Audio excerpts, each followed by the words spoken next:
The second discard sometimes even hurts worse than the first discard by an avoidant. When you get discarded by an avoidant, especially a dismissive avoidant, it is a brutally painful experience. Your heart is shattered. It's blindsiding. You're given no closure. They show you no empathy. There's barely a conversation that's had. They're just giving you very vague excuses. I can't give you what you need. I'm just not ready for a relationship right now. I need time and space to work on myself. I just need to focus on myself right now. Work is just too busy. If it's meant to be, it's meant to be. But right now, I'm just not able to do it. Vague, vague, vague. But now they're coming back. Now you think they've learned their lesson. Oh, they've experienced the loss of you. They won't do it again, right? Right? Whew. Rug gets pulled right from under your feet the second time, and it hurts worse than the first time. Because you really think they've learned their lesson that they won't do it to you again. And lo and behold, you just got blindsided. And sometimes the second discard is even more brutal, cold, with less communication than the first time, even less empathy than the first time. And now they're even blaming you. It's your fault. You did this, and that wrong. You're incompatible. They had no choice but to back off, because when they meet the right person, they won't feel this way. When you're dealing with a severe dismissive avoidant, the emotional closeness, the realness of the relationship is the trigger. But you're also dealing with a person that is programmed to avoid.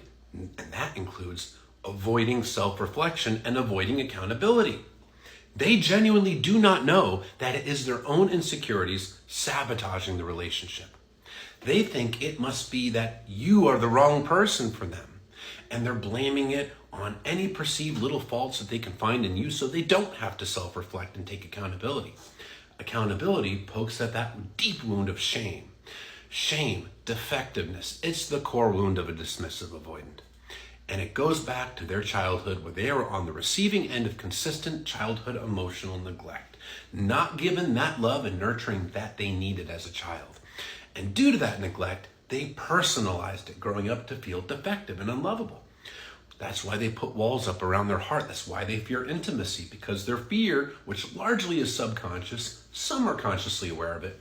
The fear is, if I lower my walls and I let my partner in, my partner is going to figure out that I'm defective, that I'm not lovable, and they're going to reject me. So intimacy triggers every nerve in their limbic system on fire with anxiety. But they don't understand why. They think it's something to do with you because they don't look within. So the pattern repeats and repeats and repeats. And no matter how many times you get back together with this person, it's the same cycle. They come in hot and heavy, love bomb. Everything feels great. They get triggered. It gets too real. There's kind of deepening commitment, emotions, closeness, expectations.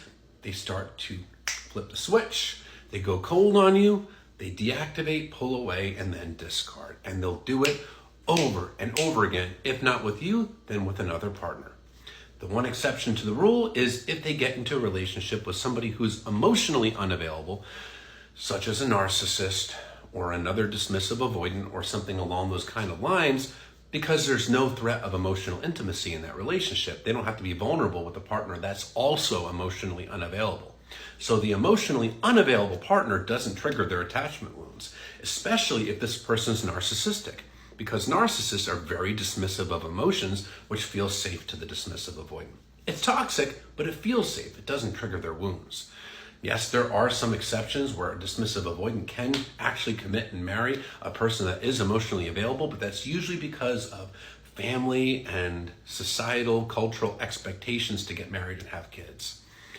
But if this happened to you and they're not taking full accountability when they come back, and they're not working on themselves, taking true ownership of their insecurities, taking true ownership of their dismissive avoidant attachment style, and taking actionable steps to heal it and to grow, if they're just saying they're sorry and sweeping it under the rug and going back into love bombing, rest assured, they're going to do it to you again.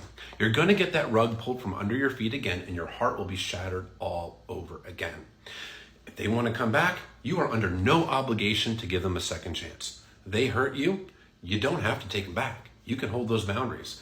But If you are entertaining giving them another chance, I would highly advise you to hold boundaries and to make sure that they are taking full accountability, going to therapy and doing the work and showing you through their actions that they are fully committed to change, to becoming securely attached and healing their dismissive avoidant wounds. Anything less than that is just asking to get your heart shattered all over again. You didn't cause them to become this way. It's not your fault, but you can set boundaries and prevent yourself from going through it over and over again.